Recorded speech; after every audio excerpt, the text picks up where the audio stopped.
If this sounds too much like science fiction, then you're welcome to check this out for yourself. Microsoft was awarded US patent 6,754,472, which is titled Method and Apparatus for Transmitting Power and Data Using the Human Body. It really should be science fiction if you stop and think about it.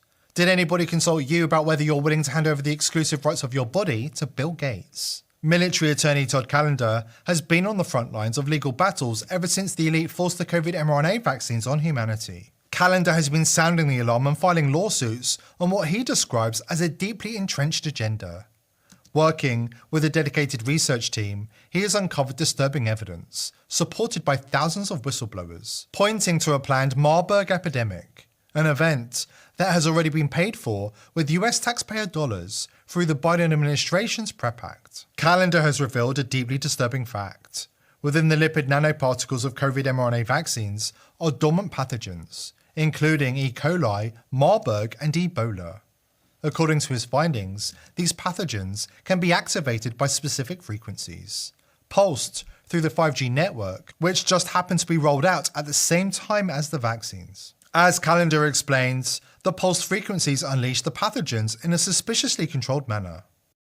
Those pathogens are chimeric. They include E. coli, Marburg, Ebola, Staphylococcus, and brewer's yeast, amongst others. We know that upon the broadcast from the 5G system that is now employed across the United States, and the world for that matter, when they broadcast an 18 gigahertz signal for 1 minute, 3 different times as a pulse, it will cause those lipid nanoparticles to swell and release these pathogenic contents, thereby causing a Marburg epidemic that they've already spent the money on. It's already done, right? The Marburg epidemic, for purposes of the law, has happened, and now we just need the actual disaster to happen. And there's actually worse parts to it than that, including the 1p36 gene deletion that effectively will turn those poor people into zombies. As odd as that sounds, our government's preparing for that. According to a Pfizer whistleblower, Todd Callender's legal efforts are over the target, sending shockwaves through Big Pharma. The whistleblower claims that the elite have already started unleashing the Marburg pandemic that Callender had warned about, with devastating consequences. In a chilling turn of events, 2 passengers suspected of carrying the deadly Marburg virus have led to the shutdown of major train stations in Germany, igniting fears that this highly infectious eye-bleeding disease is now spreading in Europe. The first signs that you've been infected with Marburg are pretty common to most illnesses. They include fever, headaches, sore joints, and rashes.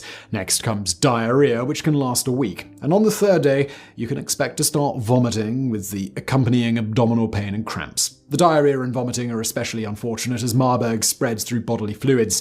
Anyone caring for you in this stage of the illness has a high likelihood of contracting it too, unless they wrap themselves in multiple layers of PPE and douse everything in chlorine. Finally, after worsening for a few days, the internal hemorrhaging begins. You start bleeding from every orifice, and at this point, you're beyond saving. Previous patients have bled from their eyes, nose, gums, and needle puncture wounds. Hemorrhaging can even be seen beneath the skin.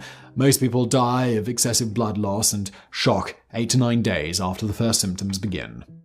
Whatever you do, don't underestimate the global elite.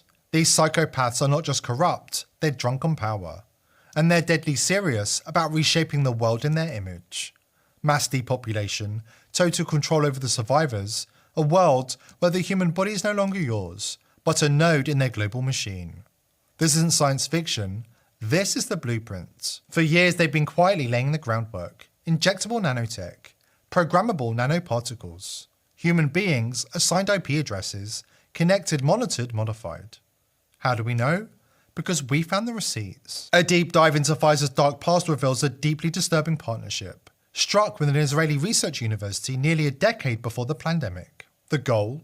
To develop microscopic nanorobots, designed to enter the bloodstream, alter DNA, and wire the human body to the internet. A 2013 presentation delivered by Bar Ilan research scientist Dr. Ido Bachelet to a room of pharma executives demonstrated the programmable nanorobots under a microscope. Here, the doctor explains that one syringe can hold 1,000 billion robots. So these nanobots have been envisioned in the past 30 years by people like Eric Drexler and Robert Freitas and Ray Kurzweil. Today I'm going to show you that these robots exist here in Israel. And I'll show you this syringe, which I brought from my lab. So this syringe has inside it 1,000 billion robots. So these robots are each 50 nanometers long, which as you can see in this slide under the microscope. 50 nanometers is about 2,000 times thinner than the thickness of your hair. Okay, and these robots were born actually 3 years ago in a research I did with Sean Douglas, now a UCSF professor. But over the past year and a half, in my group at Bar-Ilan University, we've been developing and testing robots for a variety of medical and therapeutic tasks. They call it innovation, we call it invasion.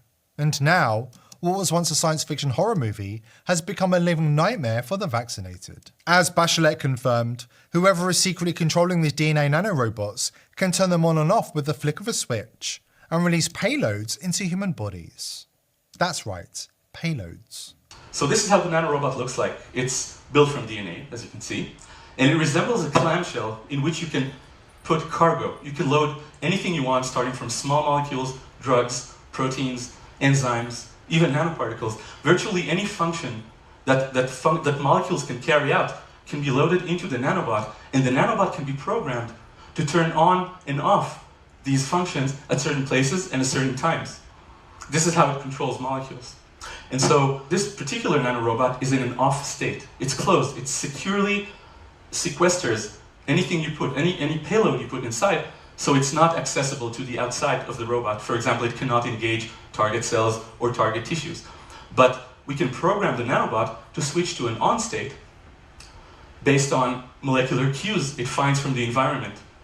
So programming the robot is virtually like assembling a combination lock, using disks that recognize digits. But of course, instead of digits, we're assembling disks that recognize molecules.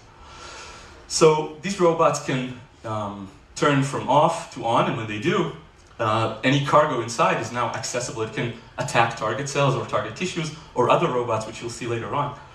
And so we have robots that can switch from off to on and off again. We can control their kinetics of transition. We can control which payload becomes accessible at which time point. And let's see an example of how these robots, for example, control a cancer drug.